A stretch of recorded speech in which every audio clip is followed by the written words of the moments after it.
divide and the religious fraternity on how to make our country better and prosperous. And in the last 6 months, I have talked to many religious leaders. I have talked to many elected leaders from across the political divide. My door still remains open for honest, objective, and sincere deliberations based on the rule of law and the Constitution. On the reconstitution of the future Electoral Commission, the selection panel that currently is in office is a creation of the law that was passed by the two chambers of parliament in response to a court decision. The court clearly stated that one institution, and in this case, Parliament, cannot dominate the process of establishing an electoral commission at the expense of other institutions that have a role to play in the country's electoral process. However, considering the matters raised by our friends in the opposition, I suggest a bipartisan engagement in Parliament on the reconstitution of the IEBC panel within the parameters of the law and the Constitution.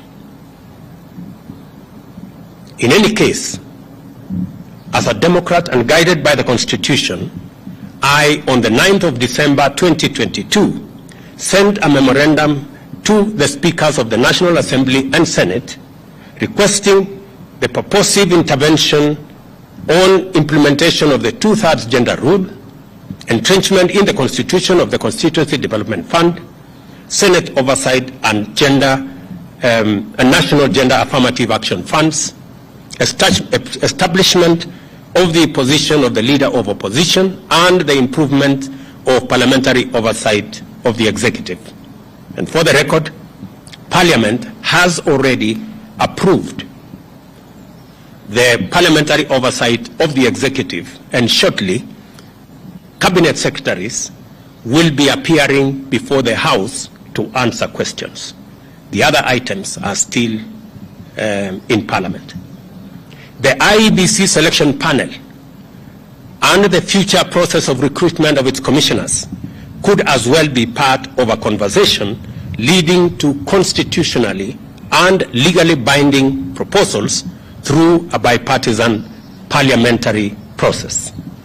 In other words, I am suggesting that the issues that have been raised by our friends on the matter of IEBC, my suggestion is that this matter can be handled in Parliament by a bipartisan parliamentary process so that we can agree on what it is they have an issue with, and we can adjust as is agreed and as necessary. And therefore, in these circumstances, and in view of the recent events that led to loss of life and destruction of property in the demonstrations that have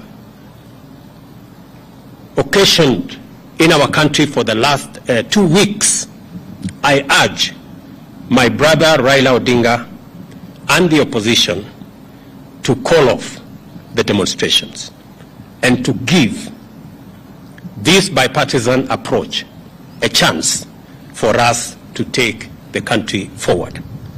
Meanwhile, I call on all Kenyans to remain peaceful and law-abiding, and I assure them that the government of Kenya will continue with its sacred duty of protecting their lives and their property, including their businesses. Thank you very much.